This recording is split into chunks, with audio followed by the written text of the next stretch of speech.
Do finally have another book review to do for you. And this book, well, let me tell you what this book is first. It's called Plague, How Smallpox Devastated Montreal by Michael Bliss. And the entire back of this is all praise for this book. I bought this book from like a Sally Ann store for super cheap, and was very excited to read it, sorry, because I'm into diseases and plagues, and I hadn't heard anything about the Montreal smallpox plague. Um, this was one of the harder ones for me to get through. It was very, very dry. At least it wasn't drawn out like the Moby Dick book, because then I don't know if I would have been able to finish it. But there were times here when I had a hard time finishing it.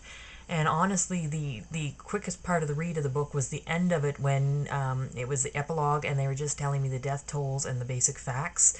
And throughout the book, it was just told of basic facts and death tolls and that kind of thing. But like everything else in life, this book was full of politics. And it wasn't just the politics of the smallpox disease, it was the politics of the francophones and the English-speaking folks in Quebec, and how one nationality wanted vaccines and one nationality didn't. And the entire book was really focusing on like the politics of that kind of thing. It was almost like the smallpox was taken in the back seat of that, which made it for me very, very, very, very difficult to read. The chapters were incredibly long, so it felt like it took forever before you got anywhere. And the chapter breaks really weren't...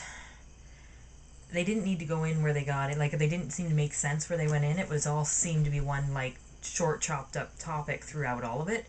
And it was broken up in dates and times and events that happened in dates and times. So, really, you didn't need a new chapter if you were all going through dates and times.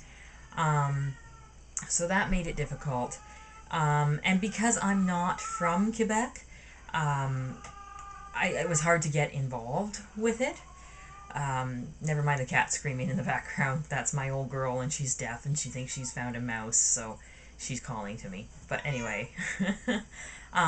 So all in all, it was a good book in the way that it was written, and it was a good book in that it just went into the facts. There was nothing biased one way or the other. The facts were just laid out. I just didn't enjoy it because it wasn't what I thought it would be. It is, however, a book that I think a friend of mine's really going to enjoy, so I'm going to give her this one, because I don't even think it's going to get a place in my keep forever. Its forever home is not with me. It needs to find somebody else with a forever home.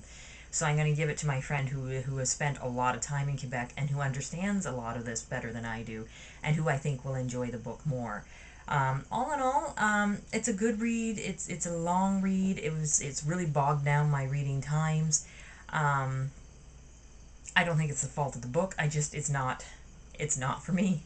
So any of you guys that are out there that don't mind politics or that are from Quebec, The Plague, How Smallpox Devastated Montreal, by Michael Bliss, is a laid down, no fluff book that will tell you about the smallpox plague and all the politics of Quebec. So thank you so very much, guys, for listening to me rant, and I will let you know when I have another book read. Thanks so much, guys.